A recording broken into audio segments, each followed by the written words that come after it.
नमस्कार दोस्तों, social global news में आप सभी का बहुत बहुत स्वागत है।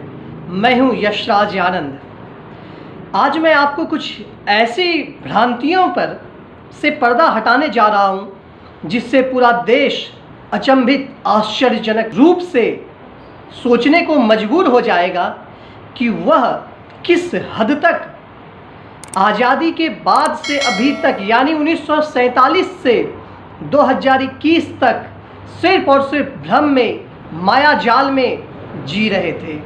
जी हाँ, बहुत बड़ी भ्रम से आज मैं पर्दाफाश करने जा रहा हूँ। एक ऐसा भ्रम जिससे पूरा भारत ही पाल रखा था। लगभग व्यक्तियों को 90% व्यक्ति यह सच्चाई इसकी नहीं जान पा रहे थे और इसके विषय में ना तो कभी उन्होंने कोई तहकीकात, कोई जांच पड़ताल की। बस जो बोलता चला गया वो मानता चला गया और सोचता चला गया, इसी पर बात होती रही। जी हाँ, भारत में यूँ तो एक पढ़े लिखे शिक्षित देश राष्ट्र में आता है, लेकिन आज भी भारत में भेड़ चाल बहुत अधिक है। यानी एक भेड़ यदि कुआं में कूदेगा तो सारे भेड़ उस कुएं में कूद जाएंगे। उसी तरीके से एक बार यदि कुछ भ्रांति बना दिया गया तो पूरे जीविकों पर्यंत उस भ्रांति को ही हम पालते रहेंगे। आइए मैं आज उस भ्रांति से, बहुत बड़ी भ्रांति से पर्दाफाश करने जा रहा हूँ। और आजकल एक बहुत बड़ा मुद्दा बन रहा है कि मंदिर और अस्पताल चाहिए। हमें मंदिर नहीं, हमें अस्पताल चाहिए। मोदी सरकार को घेरने का प्रयास किया जा रहा है कि हमें मंदिर नहीं चाहिए, हमें अस्पताल चाहिए। मैं मोदी का पक्षधर नहीं हूँ, मैं उसकी गलत नीतियों को भी आपके सामने प्रस्तुत करता हूँ और उसकी अच्छाइयों को भी रखता हूँ। जी हाँ, एक पत्रकार का यही काम होता है कि उसकी खूबियों को भी आपके सामने रखे और उसकी बुराइयों को भी आपसे बताए, आपके सामने रखे। जी हाँ, राष्ट्र हमारा कैसे बढ़ रहा है, किस प्रकार से भ्रांतियाँ फैलाई जा रही है, इन भ्रांतियों से सबसे पहले हमें बचने का प्रयास करना चाहिए। अस्पताल और मंदिर के बीच में एक बहुत बड़ा संघर्ष चल रहा है। कोरोना का समय हो रहा है, कोरोना भीषण रूप ले चुका है। यह कोरोना का दूसरा चरण हो रहा है। इसमें कई लोग मरते जा रहे हैं। कोरोना में यह समझ नहीं आ पा रहा है कि यह बीमारी कैसी बीमारी है, इस बीमारी का इलाज क्या है। सारा विश्व परेशान है आज। लेकिन हमारे भारत में एक बहुत बड़ा मुद्दा मंदिर और अस्पताल को लेकर बना है। लोग यह कहते हैं कि मोदी सरकार यानी भाजपा सरकार सिर्फ और सिर्फ मंदिर बनाने पर, मंदिर निर्माण पर ध्यान देती है, अस्पताल तो बनाती ही नहीं है। तो मैं यह पूछना चाहता हूं कि अभी तक भारत में आज़ादी के बाद से कुल 22 एम्स की स्थापना की गई है।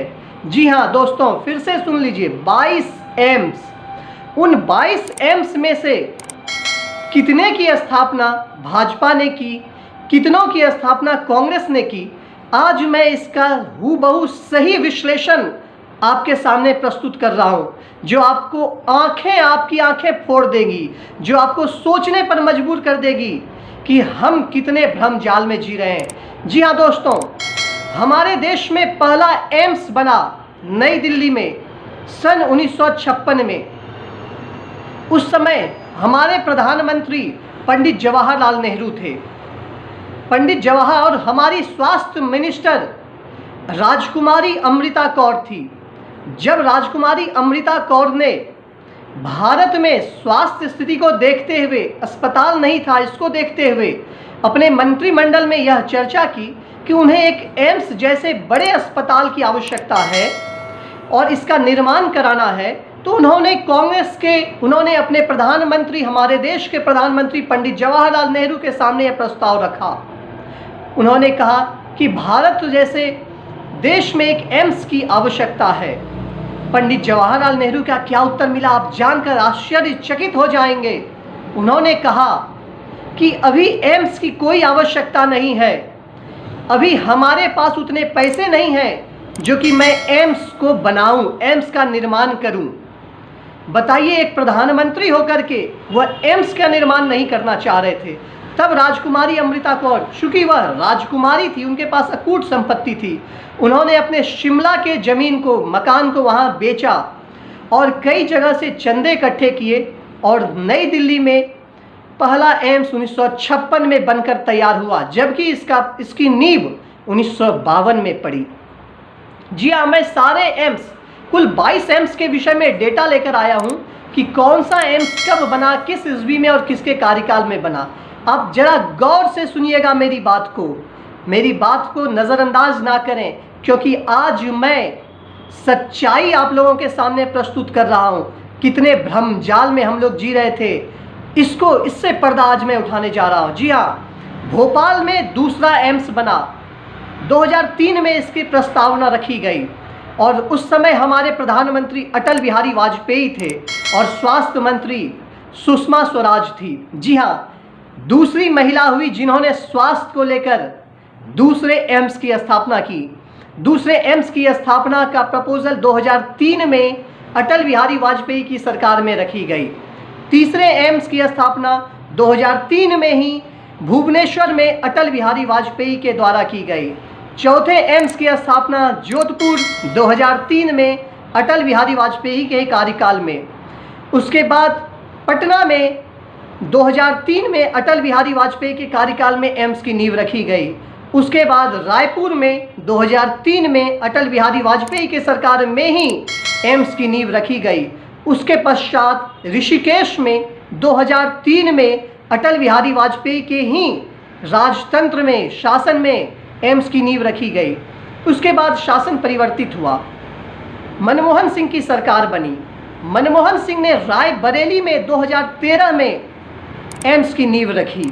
जी हाँ, यानी कांग्रेस के द्वारा पहला एम्स का निर्माण 2013 में रायबरेली में किया गया। यानी 2003 के बाद हमारे देश में जो एम्स बना हुआ 2013 में बना। देखिए कितनी आश्चर्यजनक बात है।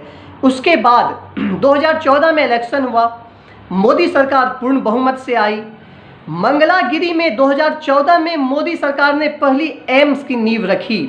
जी हाँ, मंगलागिरी 2014 मोदी सरकार ने पहली नींव रखी। नागपुर में उसके बाद मोदी सरकार ने 2014 में ही एम्स की नींव रखी। गोरखपुर में मोदी सरकार ने 2014 में एम्स की नींव रखी। कल्याणी में 2014 में मोदी सरकार ने एम्स की नींव रखी।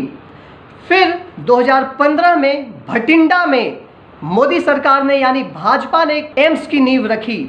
गुवाहाटी में 2015 में भाजपा ने एम्स की नींव रखी।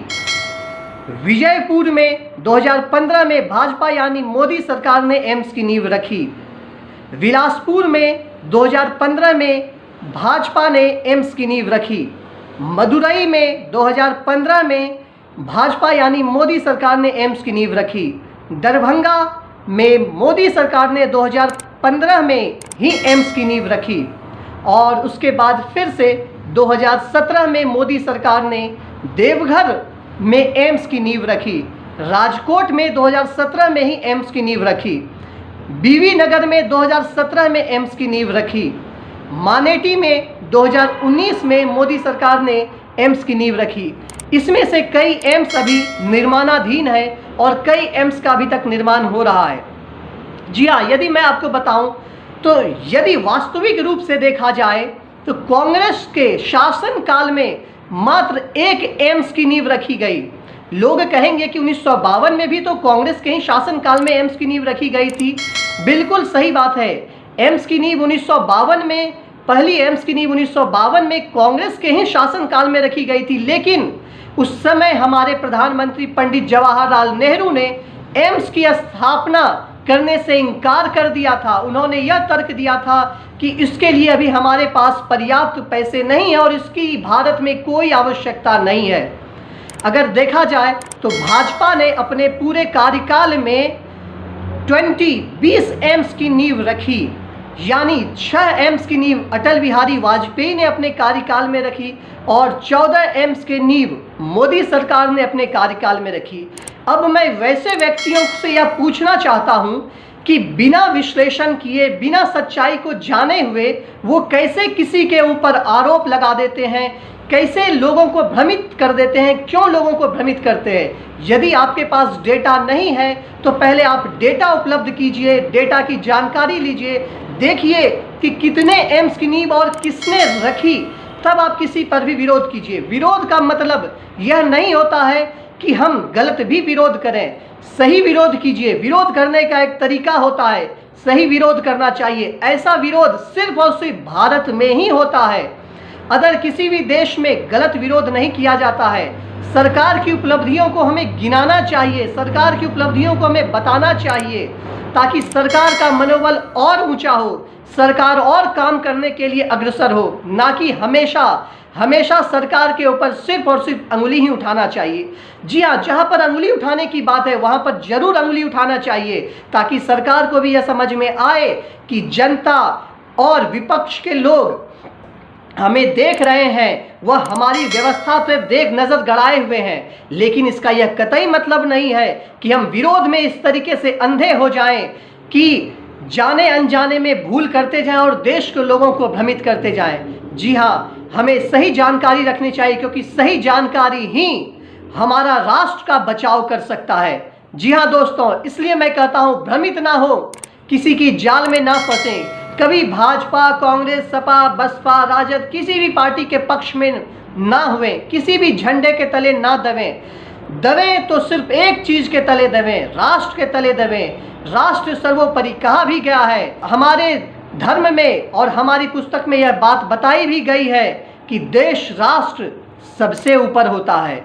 इसकी हमें हमेशा इसकी रक्षा करनी चाहिए और सही चीज़ की जानकारी हमें लोगों तक प्रसारित करनी चाहिए। भ्रम को ना फैलाएं, यह मेरा प्रत्येक व्यक्ति से हाथ जोड़कर अपील है कि वह भ्रम को कृपया ना फैलाएं और सही बात की जानकारी दें। जब एक पढ़े लिखे व्यक्ति, शिक्षित व्यक्ति भी आज ऐसे भ्रम में फंस जाते हैं, तो हम सोच सकते हैं कि ग्रामीण क्षेत्र में रहने वाले या अनपढ़ व्यक्ति कितने जल्दी इस भ्रमजाल में, माया जाल में फंस सकते हैं। बिल्कुल हमें इससे बचना चाहिए। जी हाँ दोस्तों, जय हिंद, जय भारत।